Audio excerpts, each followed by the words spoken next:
下龙湾不仅是越南国宝级的旅行目的地，它亦是越南为数不多的世界遗产之一。阿树花了396元坐5星豪华邮轮体验下龙湾一日游，这究竟是怎样的体验？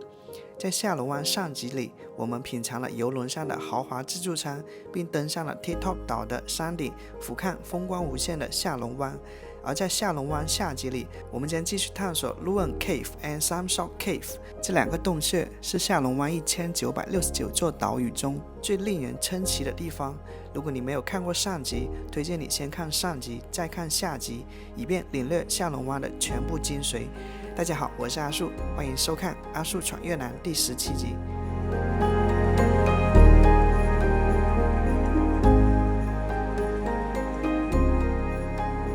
1层的船舱，这里有空调啊，很舒服。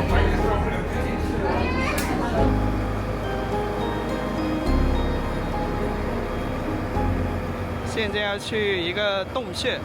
这一趟396元的下龙湾一日游的内容，包括从河内坐中巴往返下龙湾的车费，5星邮轮上一顿自助午餐，全程英语向导陪同，还包括坐5星邮轮前往3个下龙湾最值得游览的地方。第一个观光点是上集的 TikTok 岛，第2个观光点是此刻我们正在出发前往的 Luang 岛，第3个是稍后去的Samsok 岛。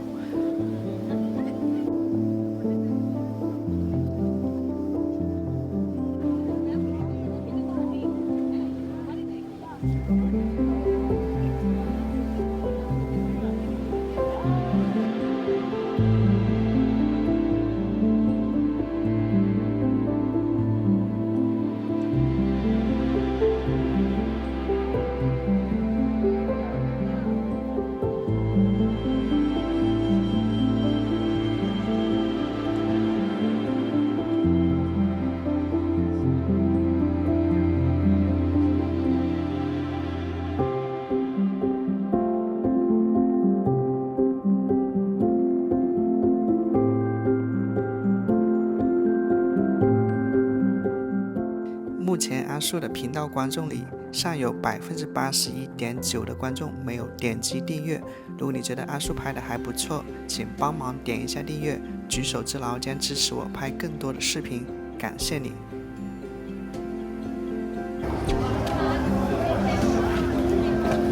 2点39分，开始划船。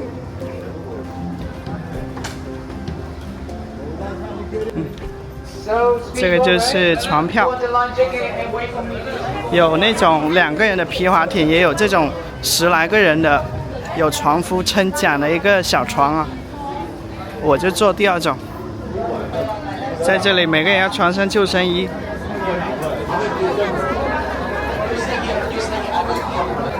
一艘船有12个人。Have you been China? No, but we wish to go China. I want to go Beijing and Shanghai. Oh, welcome. And China Wall. And China Wall.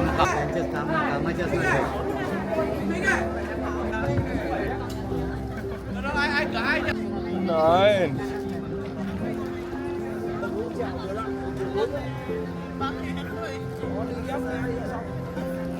好像这个船上人数也不固定的，可以是12，也可以是13、14。像这一艘船的话呢，就不用额外加钱了。如果你坐那种 speedboat 的话，就是感觉那种快艇的话，要加10美金。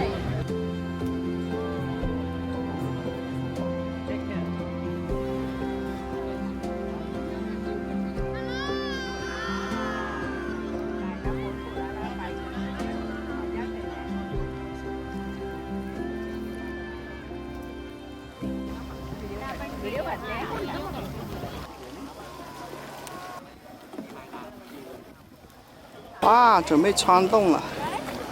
啊，这个洞还挺矮的，穿过去以后就有一种柳暗花明又一村啊，豁然开朗，仿佛遇见世外桃源之感。像国内在云南那边也有一个村落，只能坐船才能进去的，颇有同感。那个好像就叫桃花源村吧。Luang Cave 是一条天然的隧道，长约100米，宽约4米，我猜又是中国游客。虽然尺寸不大，却蕴含了无限的秀丽。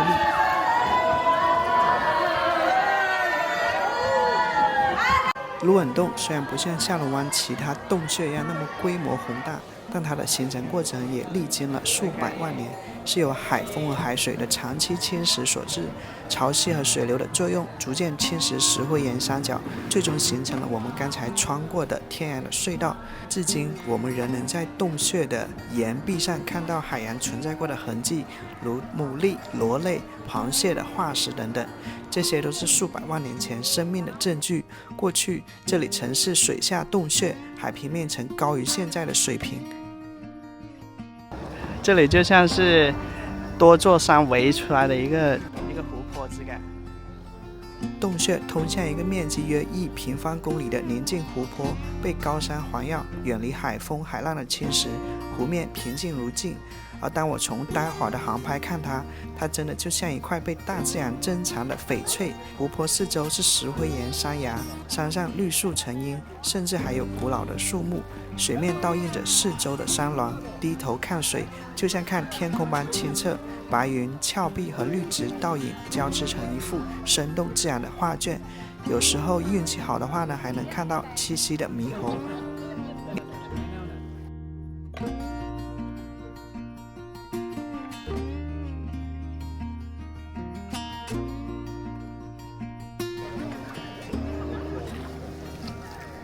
我发现这一个四面环山的一个小湖泊，它只有刚才那一个洞穴的入口。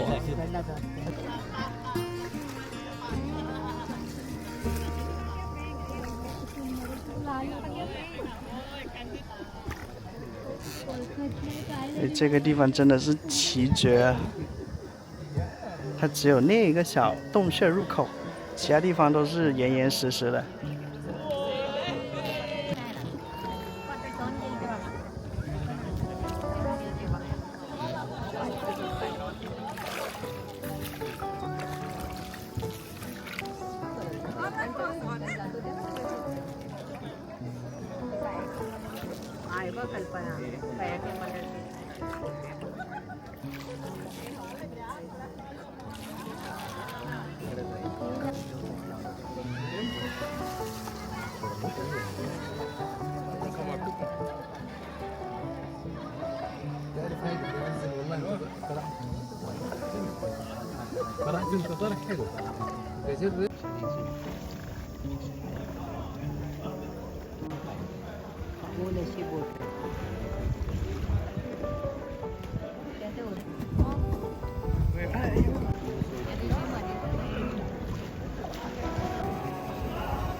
Ada meho.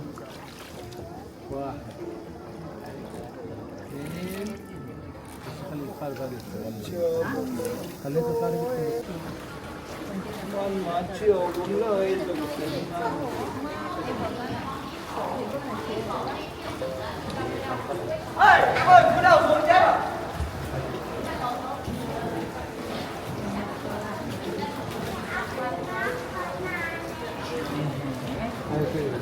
你看这个船夫也要一点技巧，他这个太低了，他看他怎么弯腰。Magst du auch so viel?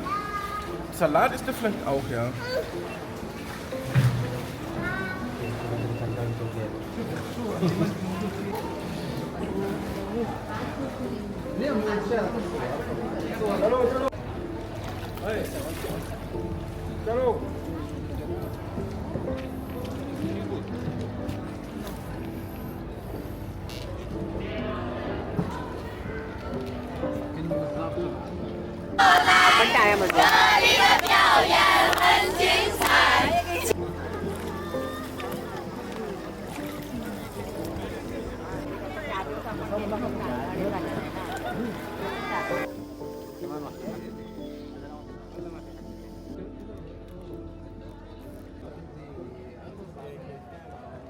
3点12分，划船回来。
还有最后一个站，最后一个好像是洞穴吧。下午3点半，船又开动了。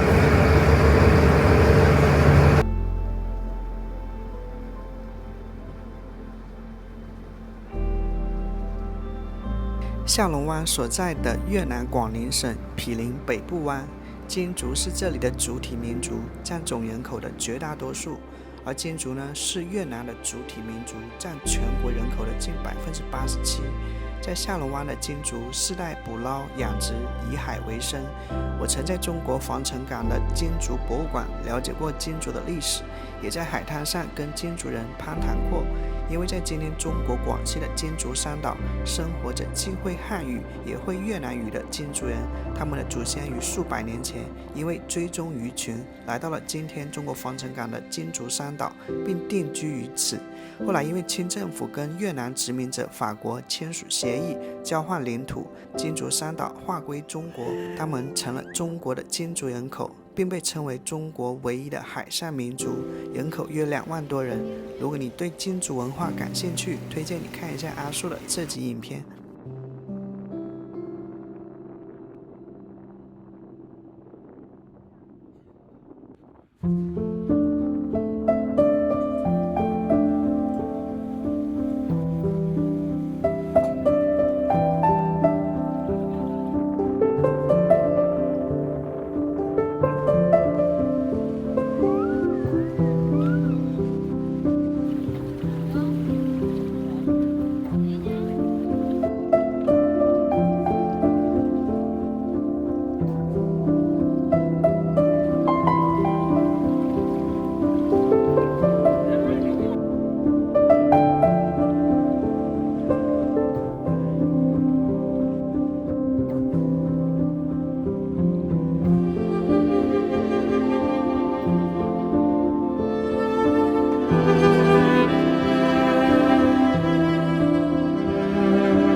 下午3点43到达第3个停靠点啊，这是最后一个观光点了吧？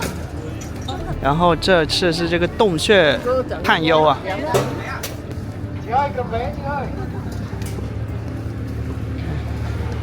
你看，爬洞。我的船叫 We care about your trip， 先留个记号。这面山崖还挺高悬的，这个栈道就修在悬崖边上。第3个停靠点叫 Sunshock Cave。后来我才了解到，这一个洞穴是整个下龙湾最大名鼎鼎的一个洞穴，中文名叫金旗洞。其实就从船停泊的地方啊，就绕着这个山崖穿洞一直走到那个地方，相距不远，主要就是要爬山穿洞。路上的小卖点啊，都是镶嵌在山里面，不给进。走吧。哇，到这个山洞里面就感觉又冷的，就是阴凉的。哇，看到钟乳石了。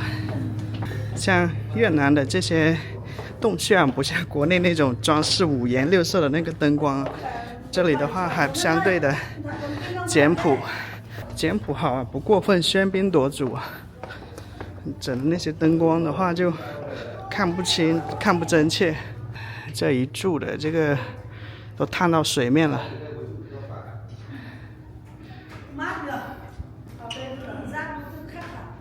金旗洞位于下龙湾核心区域的波汉岛上。资料显示，该洞穴形成于约5亿年前，经历了剧烈的地壳运动、海水侵蚀和石灰岩溶解等自然过程，最终塑造出了如今的喀斯特地貌。该洞穴分为2个部分，第一个部分较为狭窄，第二部分呢则宽敞、高大、雄伟。洞内钟乳石和石笋形态各异，令人惊叹。1901年，法国探险者首次发现了该洞穴，并被其壮观的景象所震撼，遂命名为金亚岛。后来的考古学家也发现，洞内发现了新石器时代的石器、陶器碎片和贝壳等遗物，表明早期人类曾在此居住和活动。据传呢，越南的古代英雄圣勇曾在此地留下战马和宝剑，帮助抵御外敌。洞内的某些岩石形态被认为与此传说有关。到了里面就阴凉的，像开了空调一样。哇，这里像那个蜂窝状一样的形状啊，上面。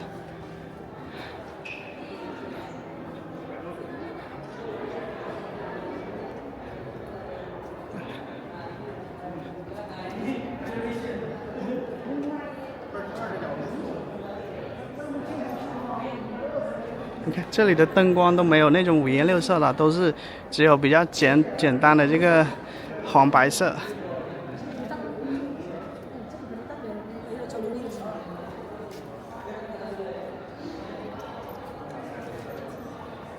这个空间挺大的。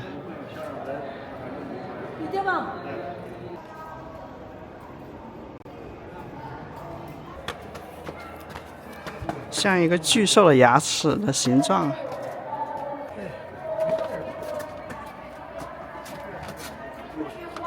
哇，到这就这个纵深就很大了，真的像电影的场景。这是第3还是第4个洞穴了，这个是纵深最长的。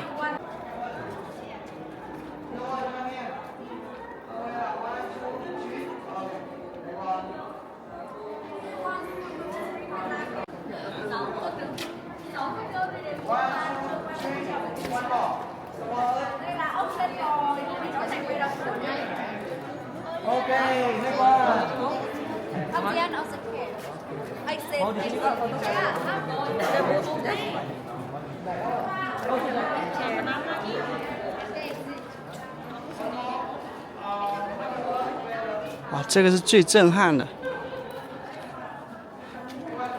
像是走入一个巨大的地下宫殿的感觉。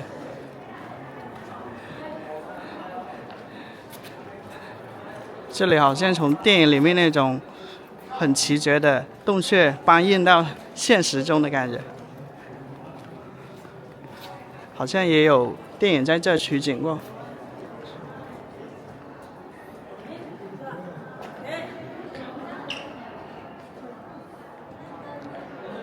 哇，词穷了！我第一次看这么震撼的洞穴。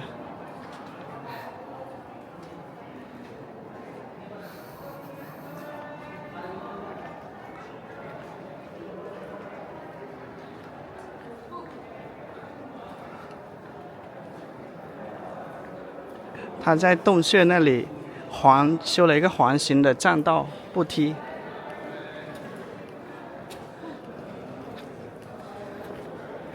你看这个，墙面呢是那种蜂窝的形状啊。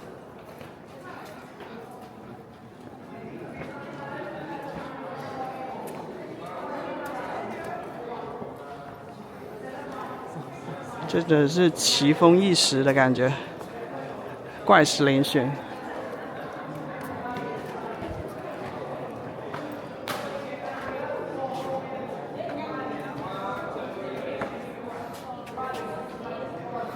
像不像那个什么《鬼吹灯》《盗墓笔记》之类的取景地哈？但是这不是美术师搭建的，这是天然存在的。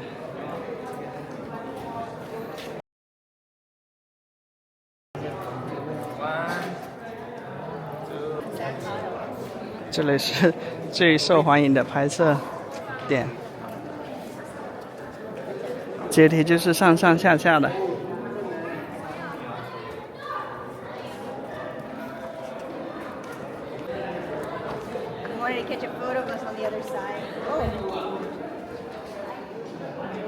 哦，这个洞穴曲径通幽的，你以为它是只有这么一圈了，然后你走到转角，你发现它又往外延，又多出来一圈。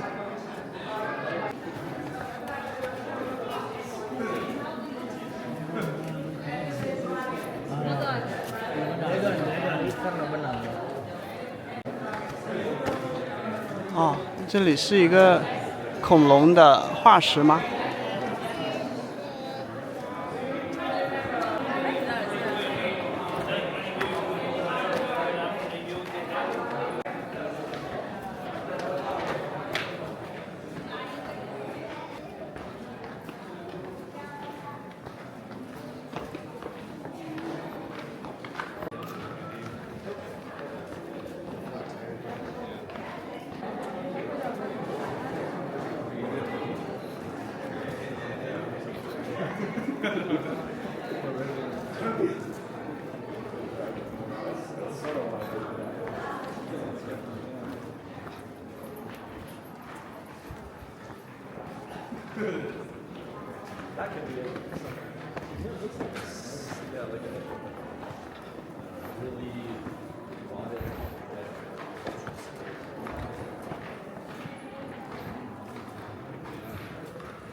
哇，这个场景太不像真实的了。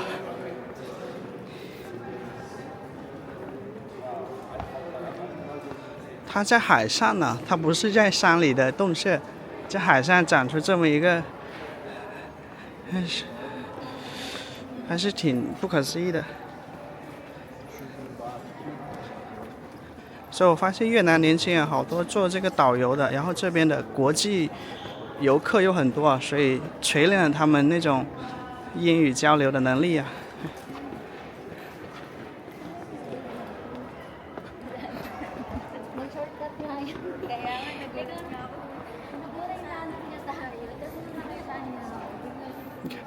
你看这里有一个巨景，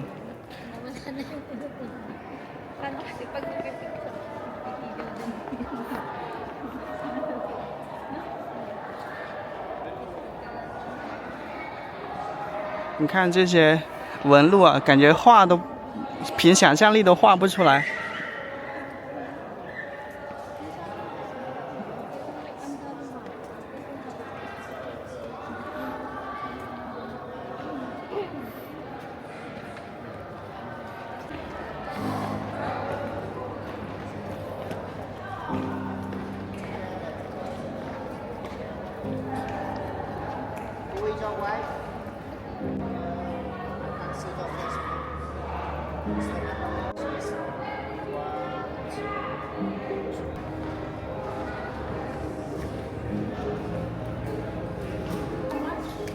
有项链。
4点20分回来了，然后床上有一些这种糕点，补充能量。果汁、凤梨、番石榴、西瓜，还有蛋糕。4点42分，船开动了。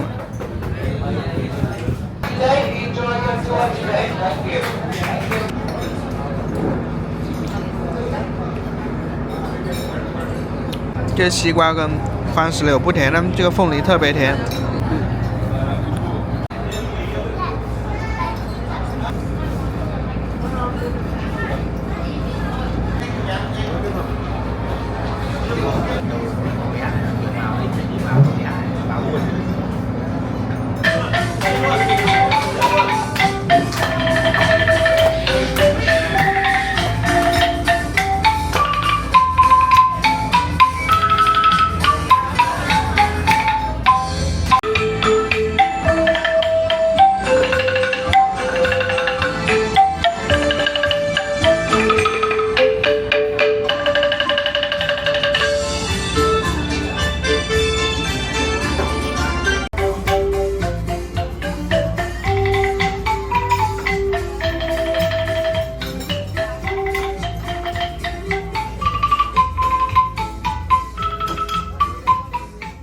在接下来的影片中，阿树将深入到越南北部的高原山区，近距离的走进越南少数民族的村寨里面。到时候我们可以更直观的感受越南的少数民族文化和生活方式。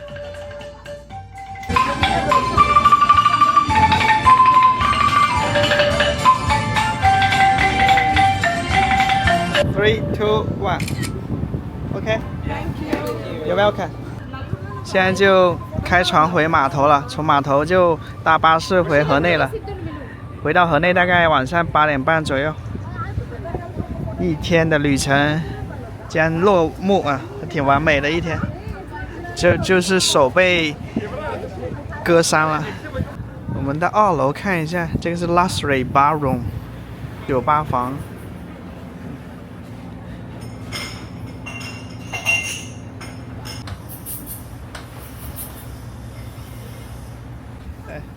朋友们有时间的话呢，可以来一下下龙湾，这里值得过来看一下，在全世界范围内应该也是独树一帜的。下龙湾再见了。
哈龙贝下龙湾码头。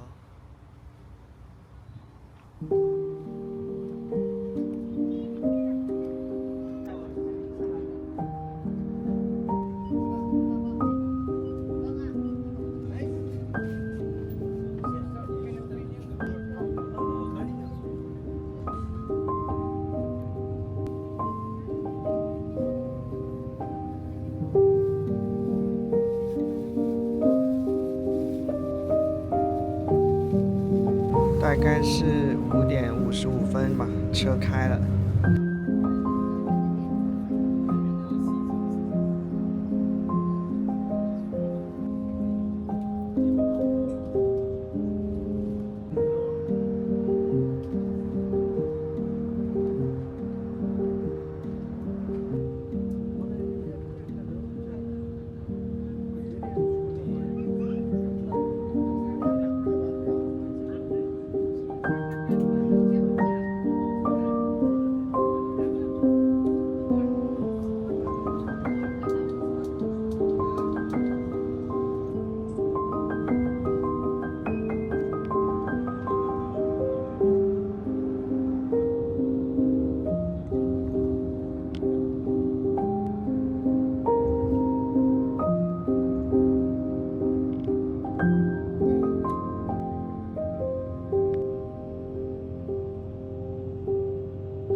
8点52分啊，回到宾馆附近。晚上9点多了，在路边吃个晚餐啊。这个是牛肉炒河粉吧，有一些蔬菜，这里还有一些生的蔬菜，木瓜水，酸甜甜。这份7万越南盾，大概21元人民币啊，炒得挺干爽的。在上集影片中，我们爬上了 TikTok 岛的山顶，当时我飞了一段航拍，在上集中没有和大家分享，所以在下集的影片最后和大家分享一下这非常秀美的下龙湾航拍。如果大家觉得拍的还不错，不要忘了点赞、订阅我的频道哦，这对我是很大的支持。感谢收看，我是阿树，我们下期见。